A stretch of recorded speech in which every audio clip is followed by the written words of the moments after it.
Paano nga daw ba maging isang TikTok affiliate? Ayan. Sa total lang po, marami na po nagtatanong sa atin. Tapos po, iba na naman po tayong ibang natulungan na kumikita na rin po o nakakakuha na rin po ng commission bilang TikTok affiliate. Sa totoo lang po, maganda po ang pagiging TikTok affiliate.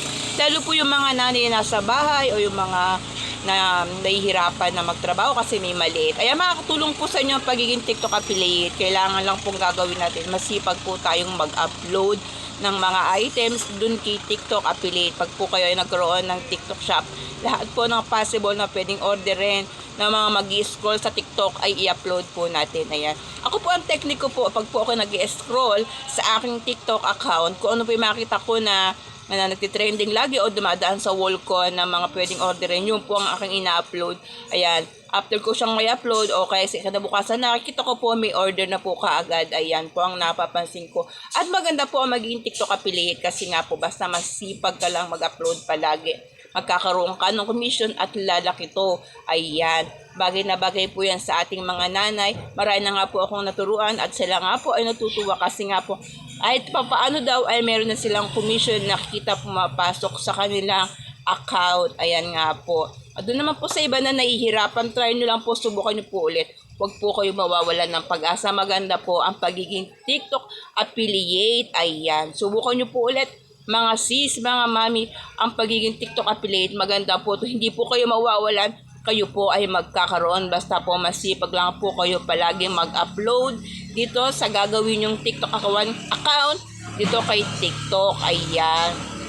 Sa totoo lang po, mas madalas akong sumahod dito kay TikTok bilang affiliate kaysa kay Facebook na ako po ay nag-upload ng Reels. Mas madalas po akong sumahod o makakuha ng commission kay TikTok. Sa isang buwan po, 3 beses po akong kumuha ng commission ko kay TikTok.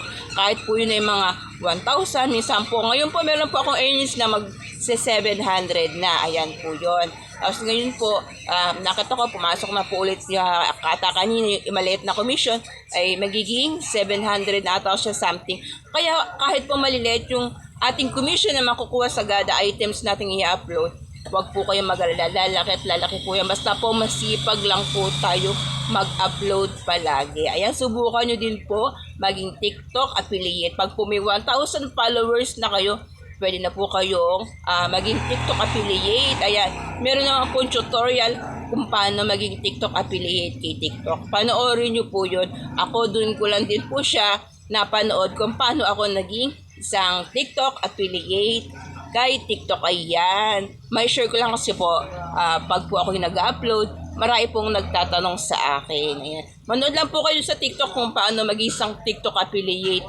Ayan, marami po kayong matututunan doon para po kayo ay makakuha o mag-earns na rin kayo ng commission nyo kay TikTok. Try nyo din po mga sis. Maganda po ang magiging isang TikTok affiliate. Makakatulong po yun sa atin mga nanay na nasa bahay. Ayan.